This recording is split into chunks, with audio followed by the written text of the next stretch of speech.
Yeah. Is it dimmer? Is it dimming? No. It's You want me Am I to losing put my that? mind? You got it, man.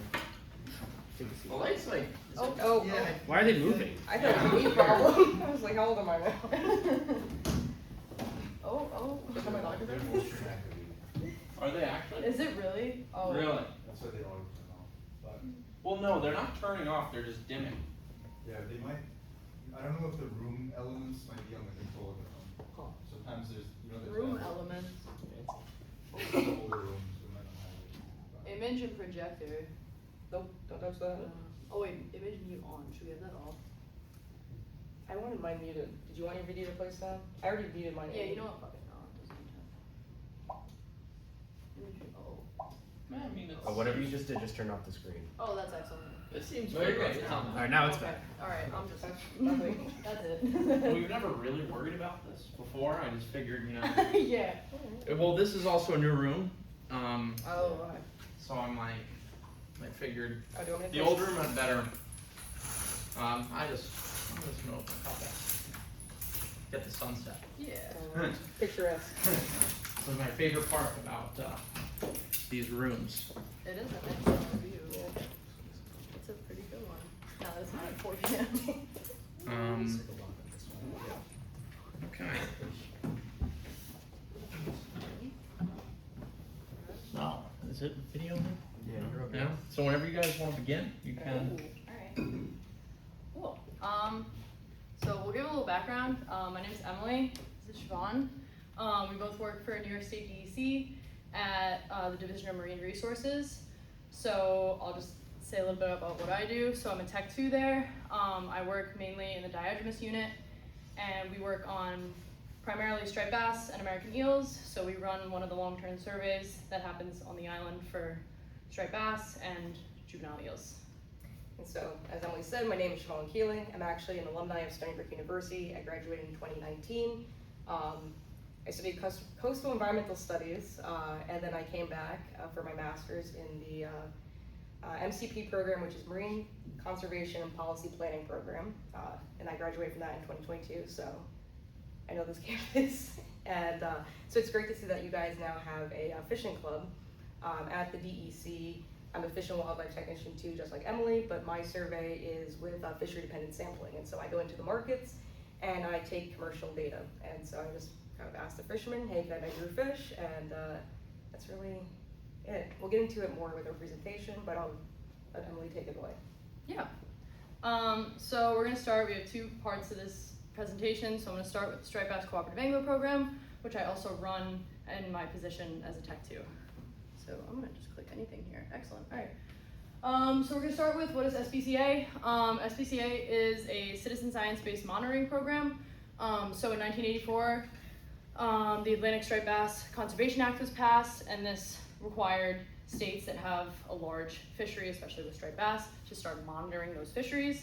And obviously this happened, there was a large moratorium in the 80s, which is pretty well known. So this kind of kicked off the Striped Bass Interstate Fisheries Management Plan. So that basically mandated states to create monitoring programs, especially New York, who has a huge striped bass recreational fishery. And basically, if these monitoring programs are not up to code or just we stop doing them, basically the federal agencies are able to institute a moratorium. So basically this is what kind of the program started off of, was to make sure that these fisheries were being properly taken care of.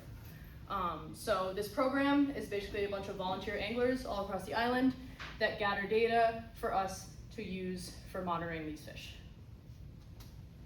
So the goals of SBCA, I kind of went over it, but one of our main ones is to determine CPUE, or catch per unit effort. If you've taken a fisheries class, you've probably heard of this. And CPUE is basically trying to figure out how much effort is going into catching fish in the fishery, and then how many fish are being brought out of that fishery.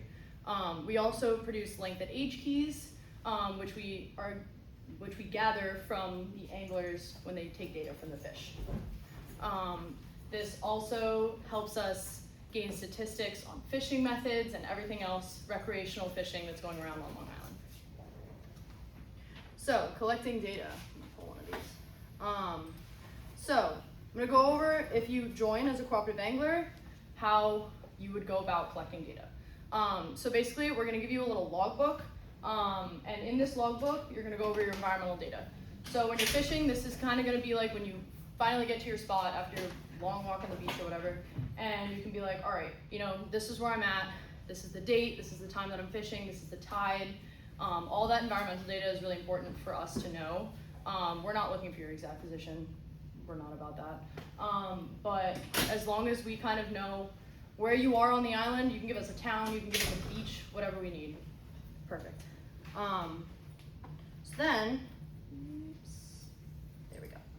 Then we're gonna go into your catch data. So this is when you actually catch fish. We're gonna go over the information on each fish. So when you catch a bass, you're gonna take the length. If you have a scale, you're gonna take the weight, whether you keep it, and then comments is kind of gonna be maybe if that fish has a tag, if you take scales from that fish, which we're gonna go over in a little bit, or anything about the fish, you know, if it's not doing too well, if it looks like it has a little lesion, if it has, you know, like a gill parasite or something, whatever. Then we have our catch summary. So this is gonna be just the total amount of fish that you caught, species that you caught, whether they're legal, sublegal. Important point, this kind of gets confusing, especially since the size limit changed in 2023. Sublegal means any bass out of the slot. So like a 50-inch fish is sublegal. So then we're gonna go with our scale envelope, which is basically our envelope that we have for each fish. Take some scales from one fish per envelope. And you're gonna put all that information about the fish that's kind of similar to your logbook. So, taking scales, it kind of seems a little invasive, and in theory it is, but the fish, it's really not impacting them that much. It's kind of like plucking hair. They grow back real quick. So basically to take scales, we use on our survey, we use, you know, those curved tweezers. You can use a clam knife, anything flat and not too sharp. But you're gonna go right between those two dorsals. You kind of lift up a few scales and then you slide. And they kind of just pop right up. You're gonna take like 10 to 15 scales. We don't try to take too many, but we don't take too little so that we don't have enough data on the fish. And we put them in the envelope, and we always keep one fish per envelope or else we can't process that data. So we have a little video, if it plays, it kind of shows how to take scales. Scale samples can be a little overwhelming for people. It is not a difficult process and it doesn't harm the fish. In fact, the fish can grow their scales back easily. Our fisherman measures the bass and then gets ready to take scales. To take scales, simply grab a pair of tweezers. We prefer to use a curved blunt tip tweezer or a dull knife such as a shellfish shucking knife, and gently glide the utensil of choice under the scales between the two dorsal fins and above the lateral line. Collect 10 to 15 scales and put them inside the envelope. Gently glide the utensil of choice under the scales between the two dorsal fins and above the lateral line. Collect 10 to 15 scales and put them inside the envelope. While taking scale samples can be a little overwhelming for people. Cool. So basically, the reason we have anglers take scales is that we're able to age these fish through the scales. So first what we have to do is we press these scales into a sheet of acetate, which is kind of like this plastic type material, and it leaves an imprint of the scale. So through that, we're able to use a microfiche, which is like this ancient device, that you can kind of look at the scale and count the rings like a tree. So in that bottom right, you're gonna have a nice, beautiful looking scale. You're gonna count those rings. I would say that's a 2-year-old fish, depending on the age or the date. So basically, we ask for the date that you caught that fish because we have to know whether to basically round up or round down. So we decide that every bass's birthday is July 1st, and after July 1st, basically you're not gonna count the edge of the scale. So you kind of count like that 1, 2, those 2 lines, and then that growth, if this fish was caught in, you know, November, you would say, all right, that growth was all from this year, and we're not gonna round up because then we would be over, like, exemplifying the fish, you know. So basically, we all age these fish, and we have a whole unit that ages thousands of scales, so it's pretty exciting. So I'm gonna go kind of into the data that we got from this year, but first I just wanna go over our map.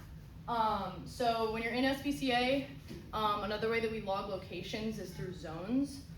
So we'll give you this map, And if you're really not comfortable giving your location, you can literally just give us a number, and that's perfect. So this is our new updated map. We just recently added Zone 6, which is kind of the Peconics and Gardner's Bay. That used to all be Zone 5, but we wanted to expand this to help Siobhan's weak fish survey.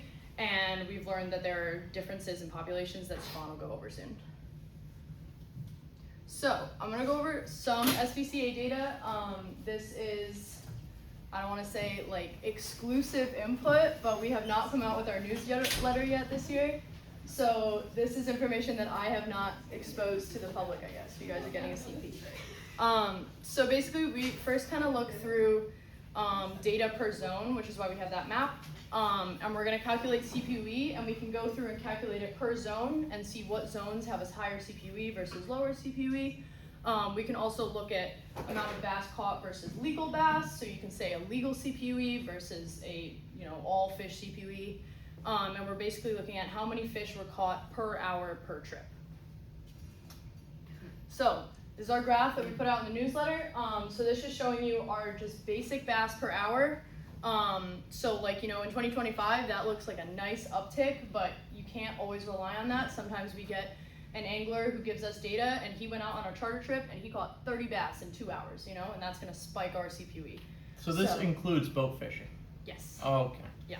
That explains it. Yeah. So our anglers catch from shore, from kayak, from boat, so everywhere. So you can see those differences, but you have to make sure you're accounting for those differences, and you'd be like, okay, so that's why that spike is super high. So now we have our average length and age of striped bass cooperative angler data. So we're basically using the scales to age these fish. These are fish that were caught by cooperative anglers, and this is from 2021 to 2025. So this kind of looks like a kind of array of stuff, but basically I'm looking at these dark dots. That's going to be 2025, and you can see kind of where 2025 lies within the average over these 5 years. And then we have our legal slot in the middle, so we can see what age fish are in and out of the slot. So we're gonna go through age frequency. So this is why it's really important to have these scale samples. So basically when we go through our data, we see what size was most frequently caught by anglers. And when I went through this data 2 weeks ago, I found that the most amount of fish caught were about 29 inches. So then when we age all these scales, I go in and see what's the most common age that we found, and I found that that's 7 years old. So we can basically kind of infer that those 7-year-old fish is that 2018 year class that we all heard well about. And if you look at Maryland's Juvenile Striped Bass Index, so that's their huge index that we come out with every year, it's not looking too good on our end all the way in the front, but I will say that 2018 was that last year that had above average index. So you can kind of see like, okay, those 7-year-olds, that 2018 year class is still here. We obviously know that, we're still catching them, but right now they're kind of moving right through that slot. So this makes sense to look at Maryland's because Chesapeake Bay makes up about 80% of our migrating stock. Hudson River makes up about 15, and the rest is from kind of smaller systems all around the area. So it's kind of cool to see. So now I'm going to go through our fishery independent surveys, which is more about what I do on my end. So first we have our Hudson River Striped Bass Seine survey. So this survey runs up in the Hudson. It goes up to the Troy Dam all the way down to, I want to say the George Washington Bridge, right where that reg change is. And this survey targets YOI striped bass, young of the year.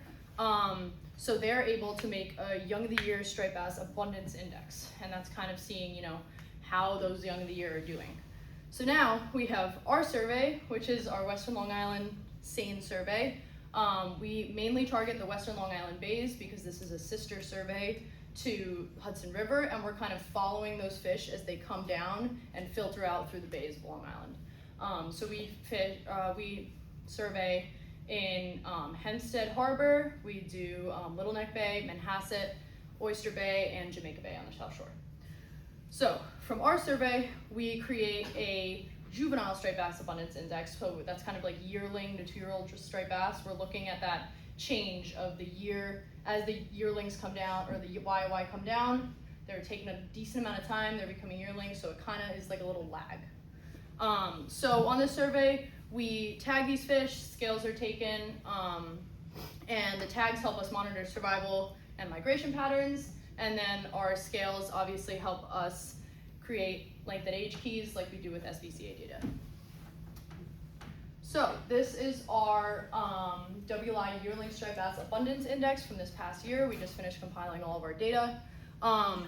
So it kind of went down and up because last year we had kind of a really odd year. We really didn't see any, YOY or yearling bass. It was kind of quiet, but or 2024 was kind of quiet. Last year we did a little bit better, and we can kind of see how those YOY fish survive to being 1-year-old fish.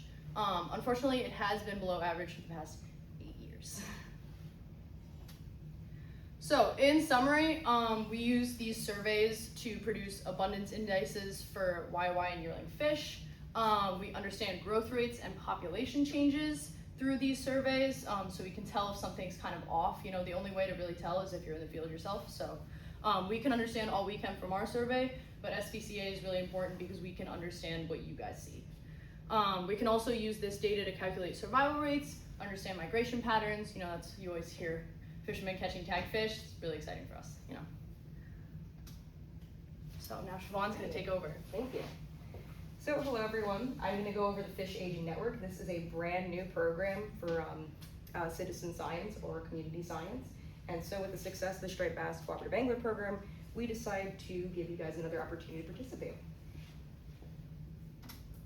And so I'm going to give you a little background on what I do with my job. I do fishery dependent sampling. And so what that is I get commercial data on different species that the DEC monitors. And so as you can see here, we have different fish species and invertebrates. And so what I do is I go down to the market and I collect the lengths of fish, the weights, and other characteristics, and it helps us understand the overall characteristics of the populations around Long Island. And so we also take aging samples. And so out of these individuals, we take aging samples from striped bass, weakfish, fluke, bluefish, tautog, and black sea bass. And so you're probably thinking to yourself, what is an aging sample? And so aging samples can be scales, otoliths, operculums, spines, vertebrae, but out of these species, we just take scales from the striped bass, and for these other fish species, we take otoliths. And otoliths are ear bones. And so you're probably wondering, what does that look like in the market? So in the market, most of the time they are deceased. With the fish species, the ones that we handle are deceased and they're being sold for meat. And so this is what it looks like. And so over here, you can see me taking striped bass scales with a clam knife. And so like with Emily's striped bass cooperative angler program, you could take scales from a live or dead striped bass. Unfortunately for otoliths, they have to be deceased for you to take the samples. And so when I'm in the markets, I ask them for their garbage essentially. So I'm like, can I have your carcasses? And then I process them later at one of our facilities. And so you're probably wondering, what is an otolith? And so otoliths come in many different shapes and sizes depending on the type of fish. Unfortunately, I did not have a picture prepared for all of you. So these aren't the species that you saw on the other slide, but this is a picture from NOAA. And so as you can see, they have a lot of different characteristics. And so some of the, like a tautog, their otolith is about the size of a pepper seed, whereas weakfish, they have tremendous otoliths. I can show you guys later, I brought some with me. And you can see up here, these are the otoliths of the weakfish. Obviously they're not two sides because they're on the screen. And so we also age them like scales. And so similar to scales, they grow rings. And so as you can see here is the core, first annualized, second, third, fourth, and so you can see this guy was 6 years old. And I've kind of put an X here so you can see where like it's in their skull. The otoliths actually sit on either side of the brain. So why are we asking you guys? So we get information from the market. Here's a picture of striped bass in Montauk. And so, what I do is we actually, for striped bass, we take the fork length, total length, we take the tag number, scales, and we also weigh them. So a lot of data on striped bass. Funny enough, I did not have a picture of weakfish in the market to show you guys what that looks like. And so if you guys are avid weakfish fishermen, you know that they're pretty hard to come across. And so just like that, in the market, it's hard for us to get samples that we need. And so to have more samples helps us give an understanding of age at length, and helps us understand how weak fish populations are doing around Long Island. So that is where the FAN program comes in. I believe this is a video next. Nope, not yet. So, just to kind of get an understanding of how to get started, and this is a brand new program. So, we actually have a weak fish here from an alumni of Stony Brook. She caught this weak fish in 2022, and so as you can see here, you take the total length, which is 600, you put it on the envelope. I will not give up your spots. I keep that a secret. That's for us to know, not for anyone else to find out. So they put the location where they caught it. I also kept the collector's name off of this. They use rod and reel. I'm assuming you guys all kind of use rod and reel. If not, let me know what other gear you use.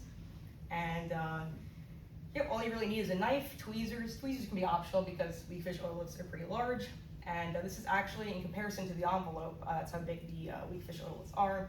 We're going to be using the same map as Striped Bass Cooperative Angler. You can use the same logbook, so we want to keep it as easy as possible for you guys. And I updated the label to also make it a little bit simpler. And so after this is the video of me this morning taking oilets to give you guys a better idea, because I found that every place we've gone to give a talk, people can't really seem to wrap their heads around, like, so you're cracking skulls open, you're taking their ear bones, like, can I see that? And most places don't let me bring carcasses into their auditorium, so a video is the best way to get that kind of idea across. Let's see, did I miss anything else? Oh yeah, so there's another option. So after you see this video, you know, that's gross, I don't want to do that. You could also put them in a Ziploc bag, and we could, you can contact me through my email, and we could schedule time to meet up, or we're hoping to get coolers or freezers for them to get dropped off at. So, yeah, you could go.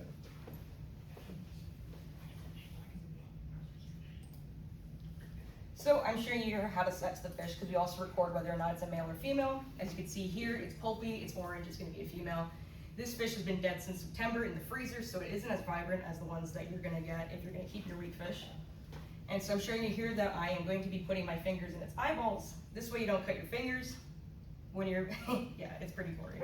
Oh, you should be used to it if you fillet your own fish. We're gonna dive in. This is gonna be a big one. So I'm looking at this line where the operculum has its hinge, and I'm kind of showing you where I'm going to make this cut to get to the otoliths. So, weak fish are pretty weak. Saw right into it. Right there, I'm getting stuck in the spine, and that's exactly where you want to be. And I'm kind of miming, you know, like motorcycles. You're going to do the opposite. So you're going to flick your wrist this way, and you're going to push down as you do it, and it pops the skull right open. Right there is the brain, and those two are the otoliths. And that's what my morning was for you guys. So as you can see there, they're pretty big. I'm also going to show you the inside of the cavity so you can get an understanding of like where they sit. And that kind of looks like a nostril. It's a perfect cut. Yeah, look at them.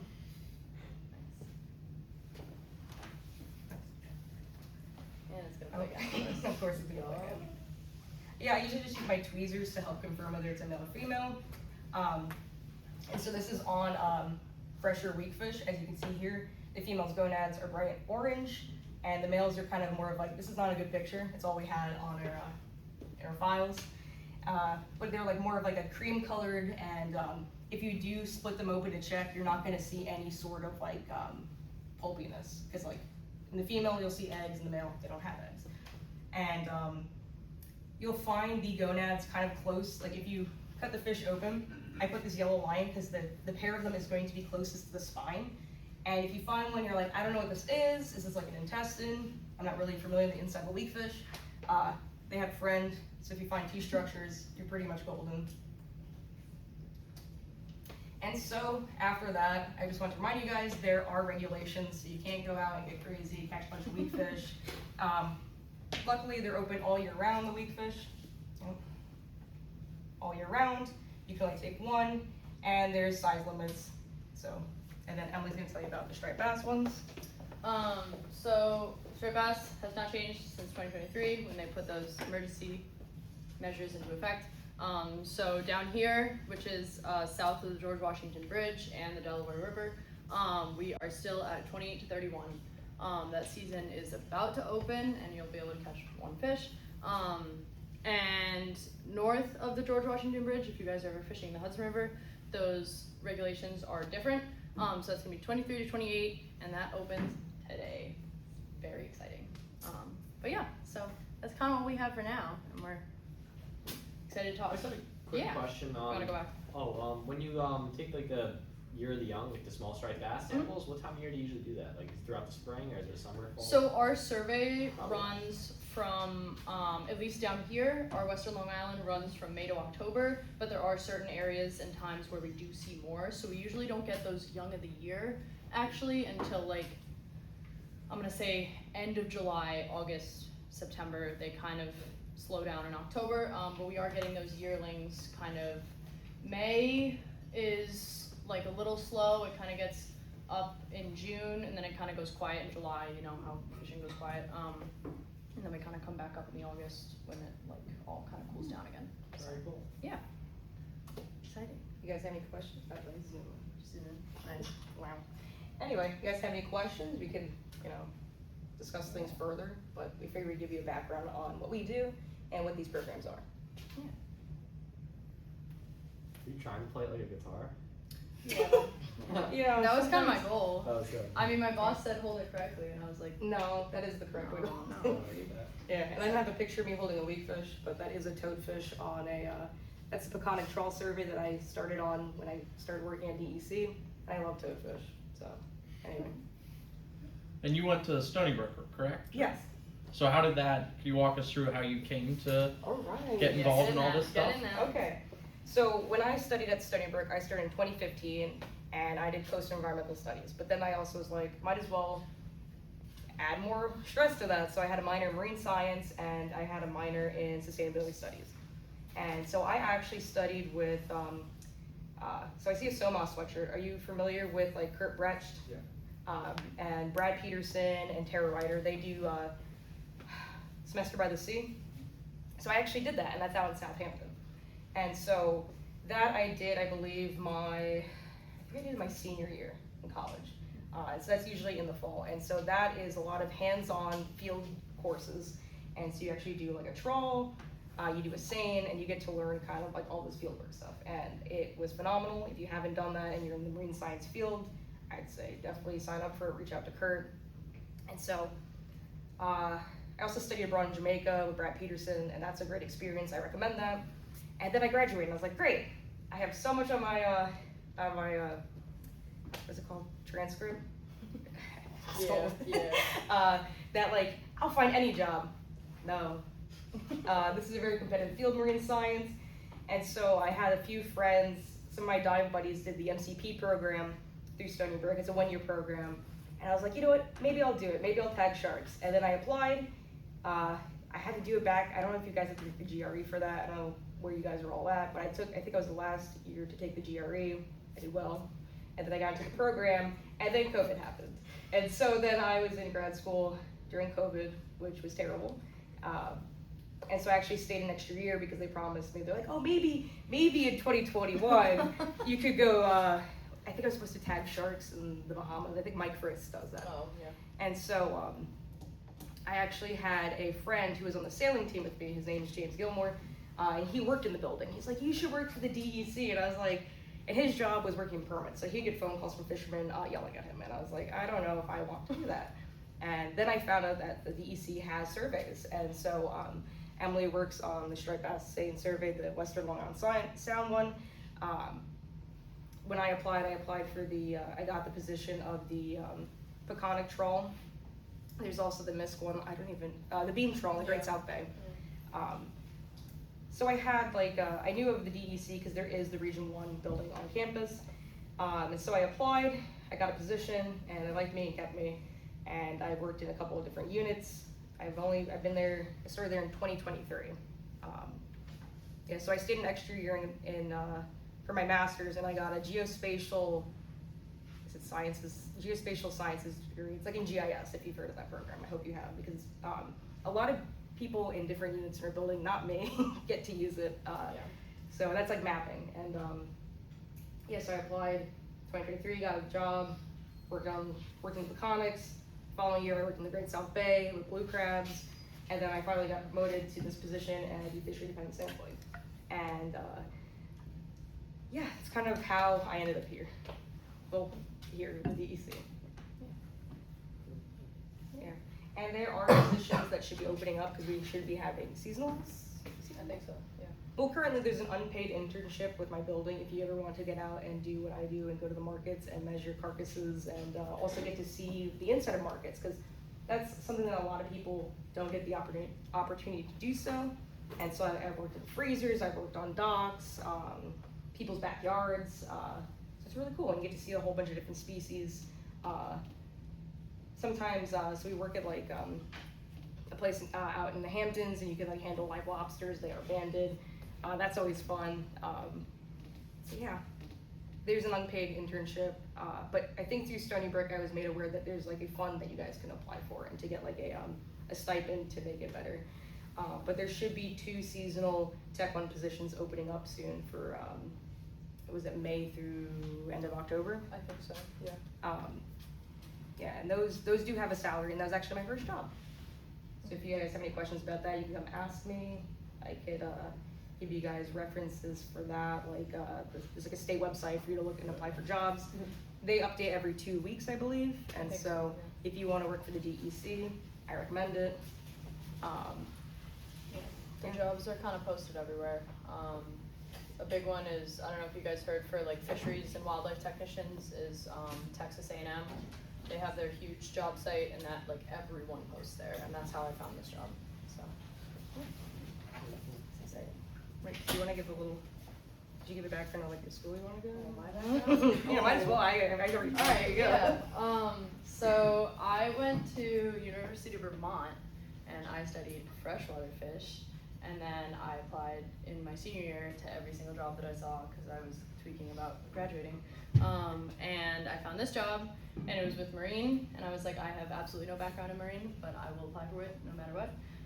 And in my interview, my boss was like, do you know marine species? And I was like, no. And he was like, will you learn them? I was like, is that a trick question? And then I got hired. So it's like, even if you're like, I don't know if I have the skills for this, just apply, just do it.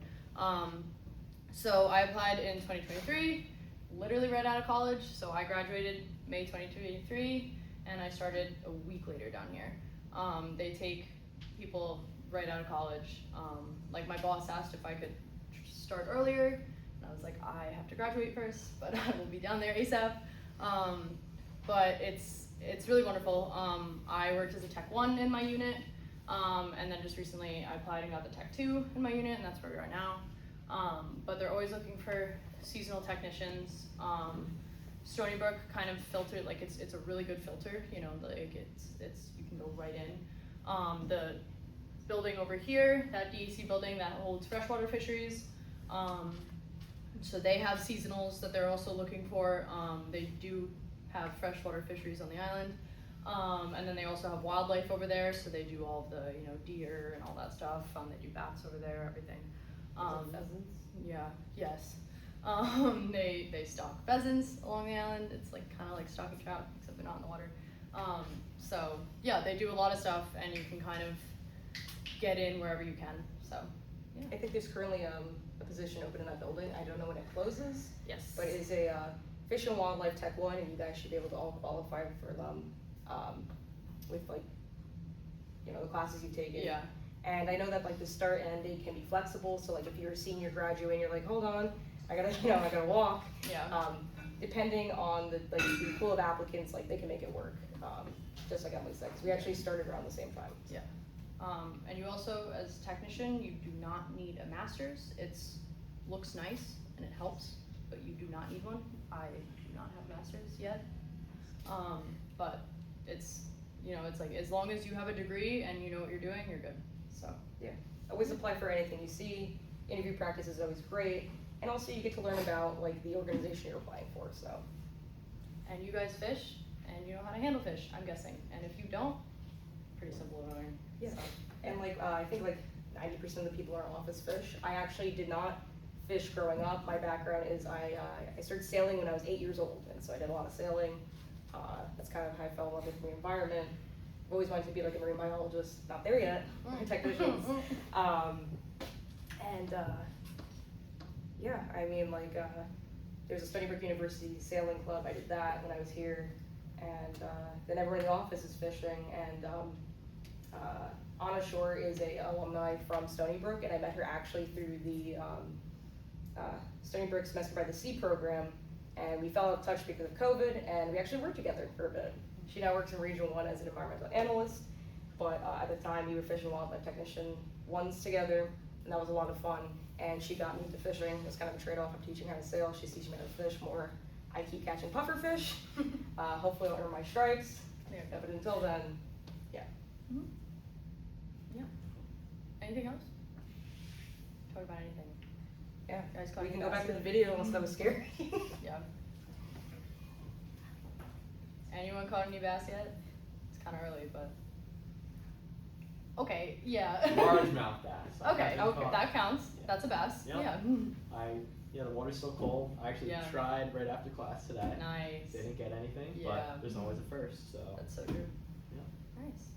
Yeah, it's a little early, but got 15 days until that opens.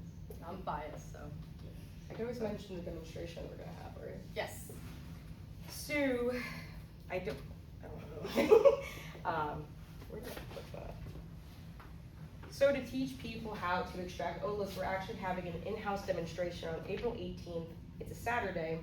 I didn't think to put it on the slide, but it is, I believe, from 11 a.m. till maybe 2 p.m. Yeah, whatever. And that's the Kings Park office, which is 123 Nissaquag. Kings Park Boulevard. Oh my goodness. 123 Kings Park It's right in my Boulevard, head. Kings Park.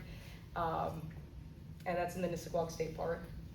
And we'll teach you guys how to cut into fish skulls if you guys want to do that. We have a sign up thing if you guys want to do that before you leave here today. You guys can also sign up for a program. We brought welcome packets to make it easier because usually we didn't put anything out. Oh my gosh, hold on. can do that now. I We can got a also bunch of stuff. show you guys some cool things. Yeah.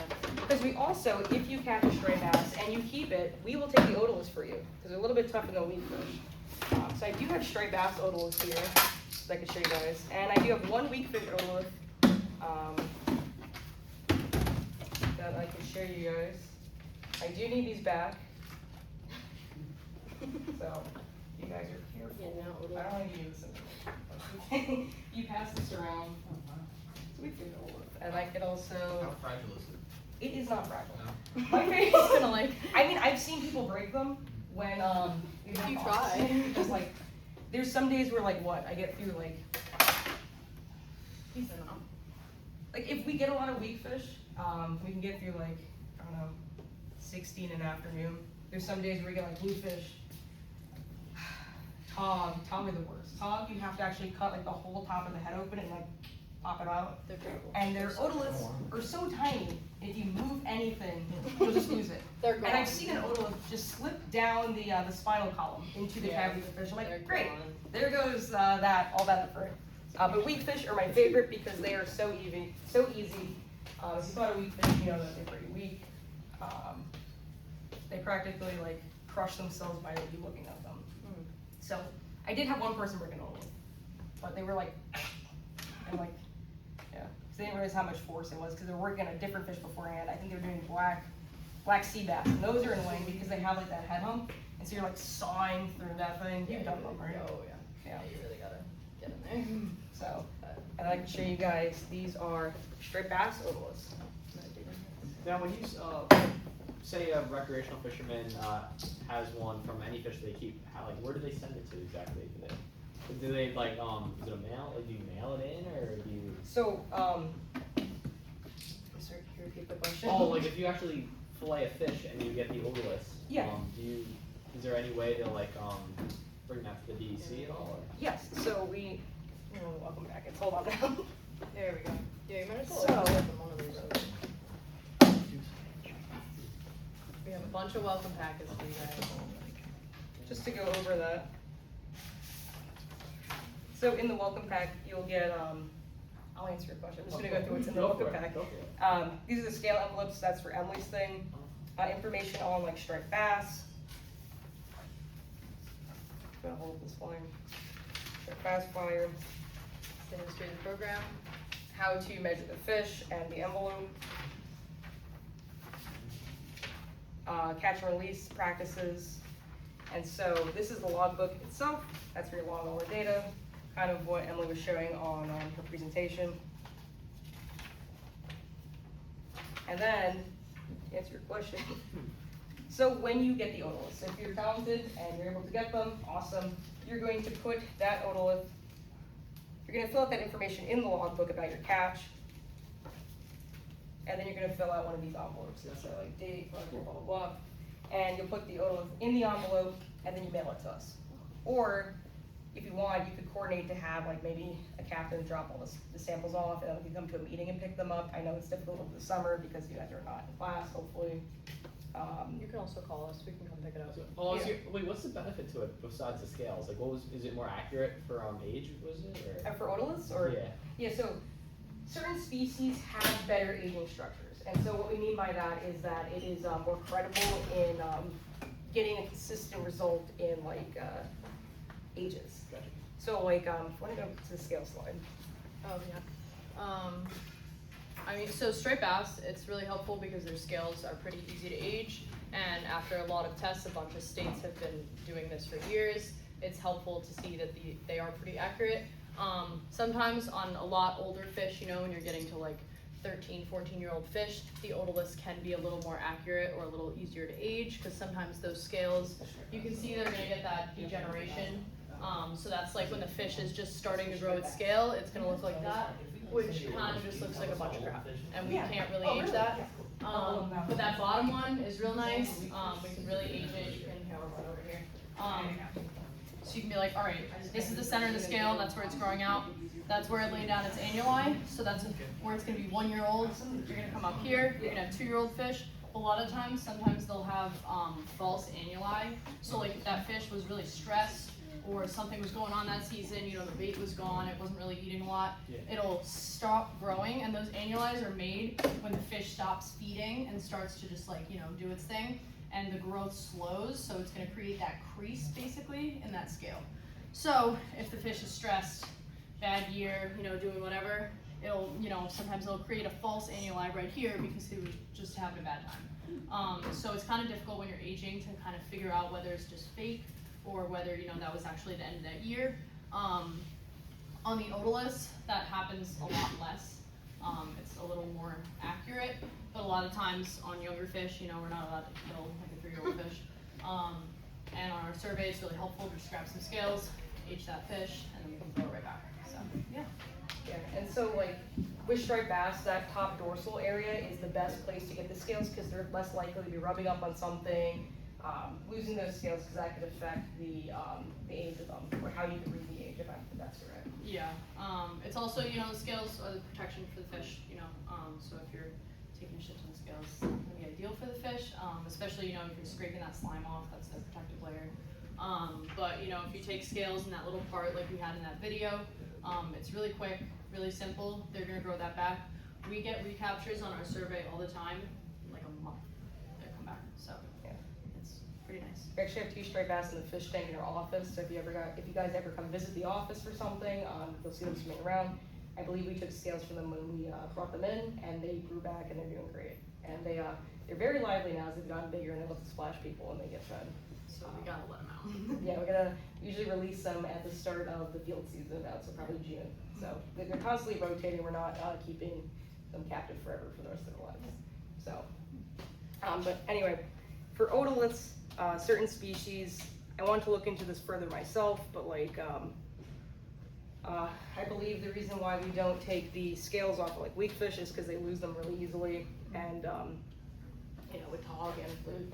But they found there's a lot of research backing why otoliths are a great indicator of age for these species. We actually, with Tom, we used to do operculums for the fishery-dependent sampling, and so you actually would just like snip this off. I wish I had an operculum to show you guys because it's really cool. Because you can hold them up to light and you can see the rings. You don't have to cut them at all. And these are the ones that are super tiny otoliths that are annoying, and you have to. It feels like playing a game of Operation. And actually now there was a paper that came out where somebody's taking this front spine from the fin right there, and they say you could take it from a live blackfish, but the way that I've been cutting up the ones off the dead ones in the market, I do not think I do that to a live one.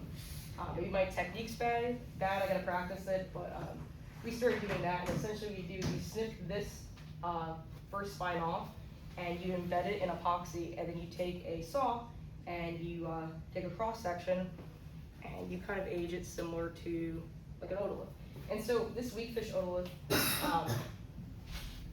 it's a cross section of like right here.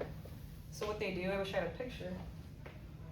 They embed these in epoxy, put them in the saw, take a cross section here, and you're looking at like, you break it open, you look at the inside of it. There.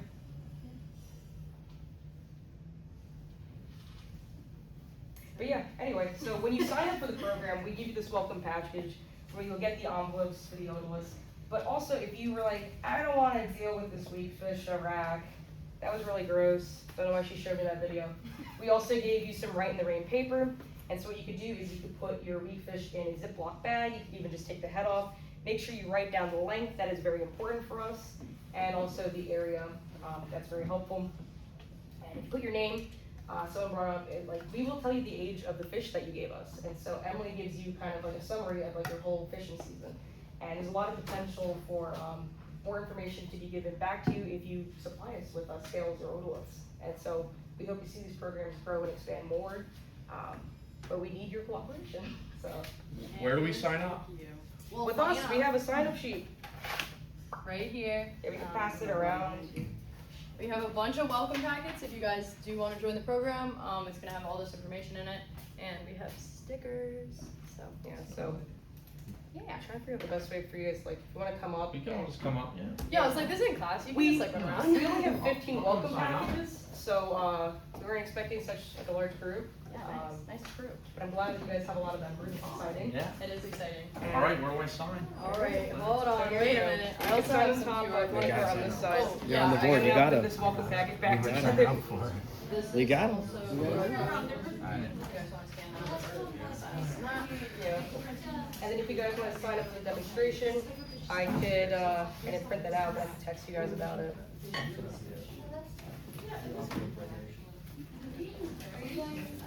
And then once you sign up, if you want to go to Emily to get your welcome package, if you right now, we will mail them to you.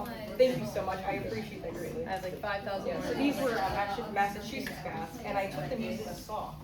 There's a new study where they're actually taking samples from your curriculum, and so you could take scales, so it's like, it's like, before they fillet the bass in the market, because you see them on ice, so you take scales, but it'd be really cool to compare the samples so you could understand whether or not it's a better structure for understanding the age of the fish. So they're like, oh, let's do a comparative study. And then let me buy a drone. It's like a coring thing. I had to modify the, I'll keep that in mind. the- I'll keep that in my fishing I bag. didn't invent this, Every some day guy expecting in to catch a bass. Massachusetts did. Yeah. And then like on the last day of the season, I'll catch a bass. Yeah. Awesome. So the only obstacle I have is people are like, hi, can I make your fish?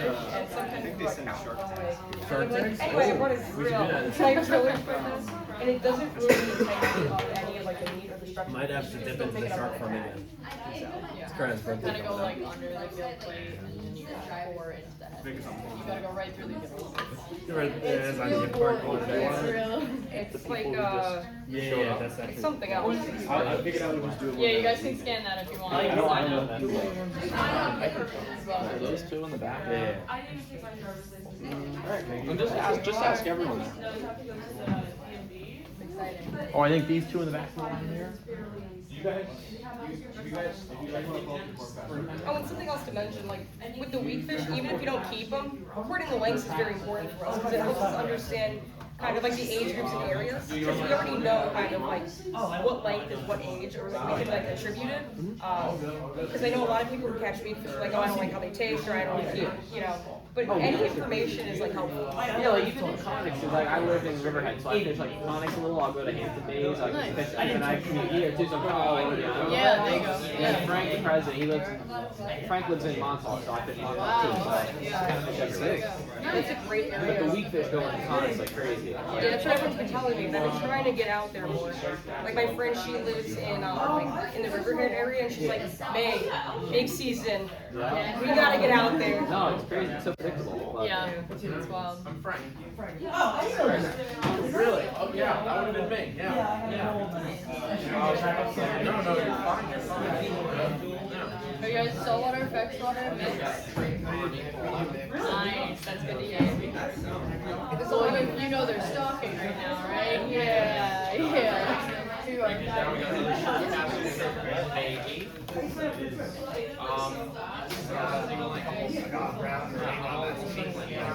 Nice. Nice. Yeah, they just got the. It's always fun.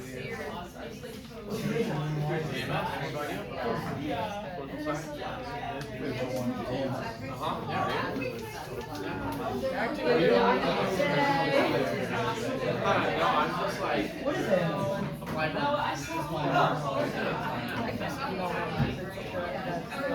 Yeah, it's fun. Oh, thank you. Okay, my graduate back in my arts and crafts. Oh my god, that's funny. I have no idea. We're winging it.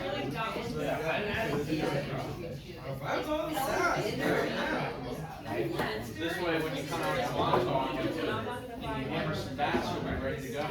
Is there a way to do it without sticking your finger in the fish's eye? Okay, you could do that. Alright. I just do it too. I try to give it It just, I saw this shit come out. What's the purpose of this? so you just don't cut your fingers. Oh. You get a nice grip. If your knife slips a little, I don't want to be responsible. Yeah. At first you're like, oh, but then I kind of like punch the fish. I'm like, alright. I don't know. The eye, I feel like It's big. It's a little. yeah. But I do that with other species too, like the black sea bass. They don't go for it, like that knife slips. And I'm like, okay, I'm not gonna. I can think about sports. I always find it very hard to go. I haven't tried taking over to them. We don't actually. It's a curiosity. Very hard. I try to catch the brain. I catch You gotta catch the amount of fish alive. every time. I just slip and my Yeah, then you're out. Yeah, so we have a part in the logbook that has a zero knowledge word. So if you do anything, so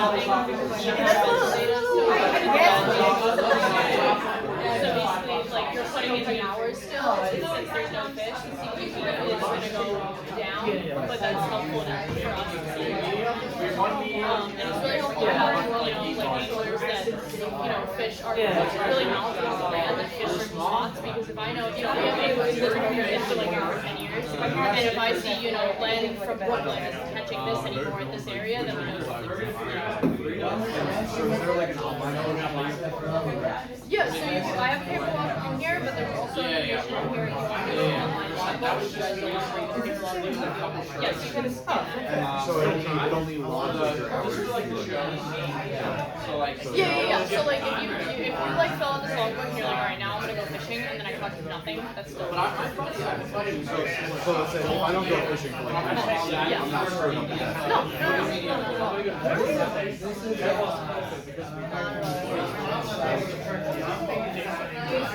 How many members? They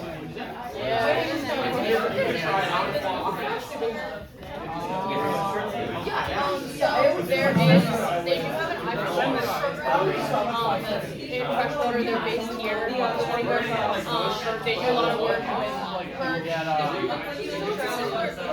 similar thing. They don't have a program like this, but they do have a lot of job positions. They're happy to in my area. So, oh, really? Yeah. Yeah, it's nice over there. It was called the advisor. Yeah, like, and that's like the shame of it. Like, I don't remember.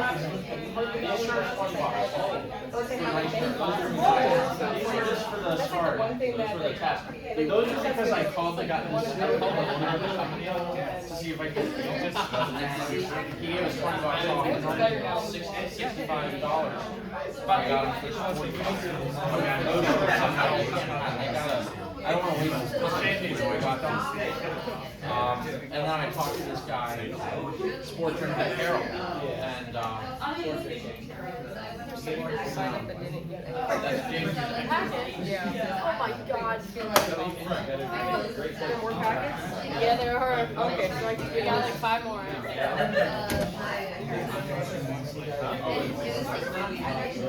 Who signed up that didn't get a packet? I was like, Thank you very much. thinking about. Anyone else? Yeah, that's some more old data, but you know, I have It's like paper. Oh, yeah. How do you guys like come up with it? There's also another secret. So a lot of times, I'm gonna use the Hudson as an example. So basically, their age data is really helpful because, especially with fish that have like like the males and females have different like maturity. A lot of the time, the management for striped bass will lean towards like preserving those larger females that are going to create more eggs. So especially on the Hudson, that slot is a lot more than ours because they're trying to preserve those big spawners that create those amount of eggs. And so most of the fish that are caught in that Hudson in that slot are going to be younger males. So that's kind of how they base it around. It's mainly around quantity and maturity, but it's difficult. So that's also why down here when they made that Thank you. I have other You want a sticker? So Frank, you'll just put it Lower in the the slot e-board as and much just as put it in later. Yeah. But like it's trying to really like, okay, so these fish are still kind of living in that area, like we try and see like We should probably take 2 packets because we're gonna go through them so quick with the scales. yeah, it's really difficult. There's so many I wouldn't have even. factors that go into We it. also have stickers for So like you want to hear all about striped like bass. Oh. The QR code brings you straight to the regulations, and they're always updated. Oh my God, can I have one? If you guys want, you can come up. We got raw hog and striped bass. So Boom. we're seeing, you know, like we might have a huge year for YY, but then I'm not gonna go anywhere with it. so we're not They gonna have have their it all. own crab, fish, and I think that one's like seals, but yeah. So it's They can make you up, put them on your water and then, bottle, you know, put them on your cooler, give them a spawning spawning. has millions of factors, you know, water temperature. They're really great. Yeah, exactly. They're So great. it's there's so many factors involving it, but You want a sticker? What happened to your computer? QR code stickers. This morning, I went to Walmart. I don't even know if I can. Yeah. yeah. Yeah. Those have got a big I use it all the time. Like, I'm a public speaker. perfect. All right. You guys, anything else you guys want to Anything you guys want, I have some. Honestly, I was for one. We have a flash drive to trace. Yeah. If I have one. That's how I feel. I used to always have it on when I was at Stony Brook, and then now I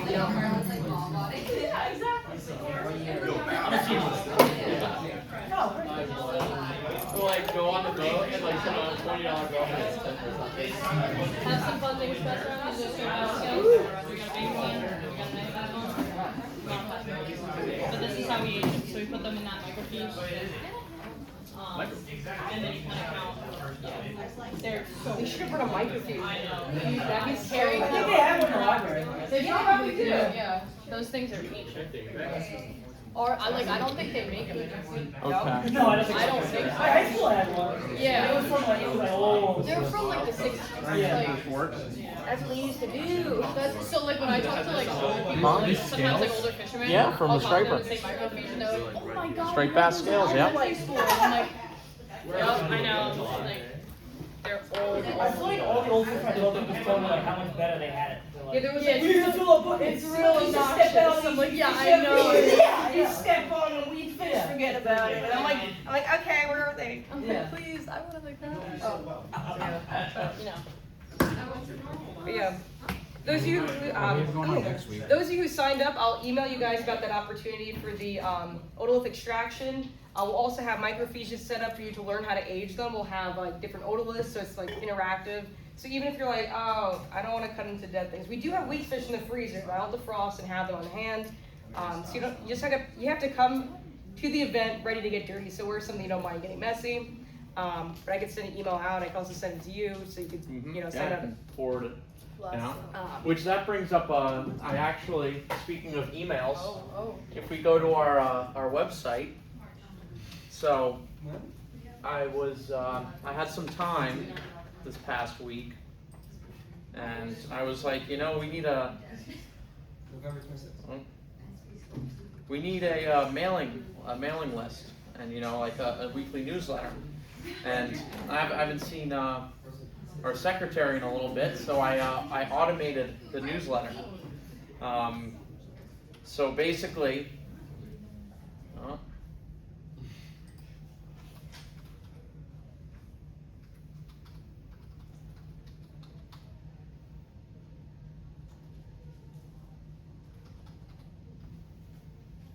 God.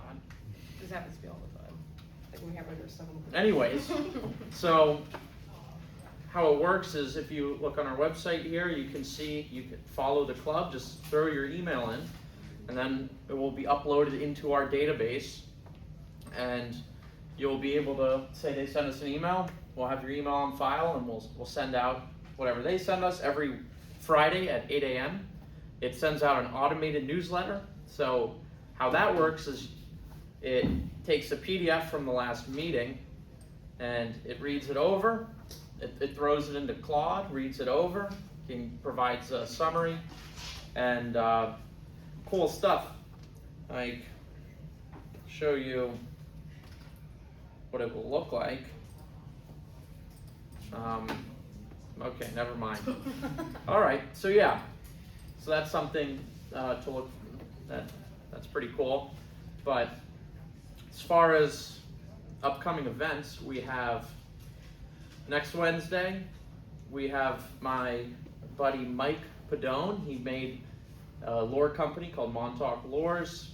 He makes these cool tins. So bringing some lures for you guys to take home and teach you how to use them, which will be very handy given that we have our first trip April 11th at West Meadow Beach.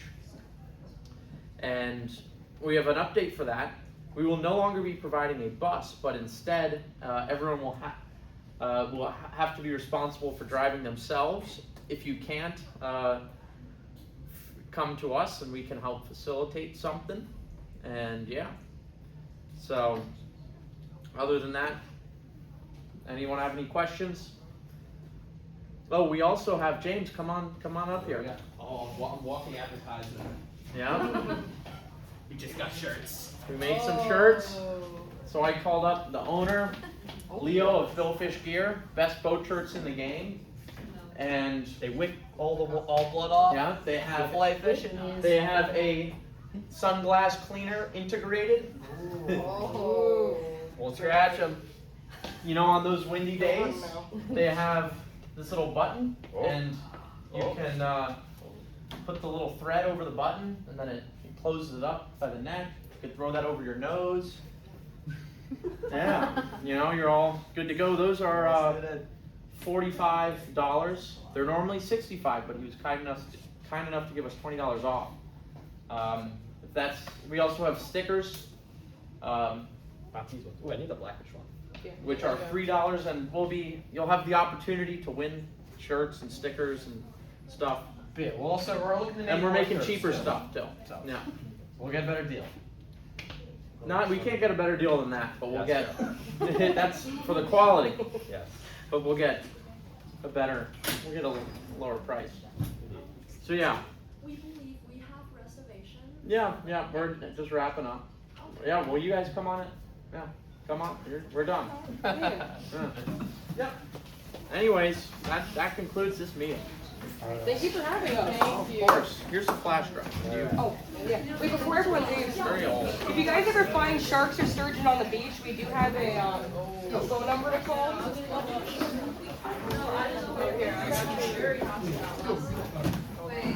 So, like, I used to work in the service and used to pick up dead things off the beach. It seems to be a trend here.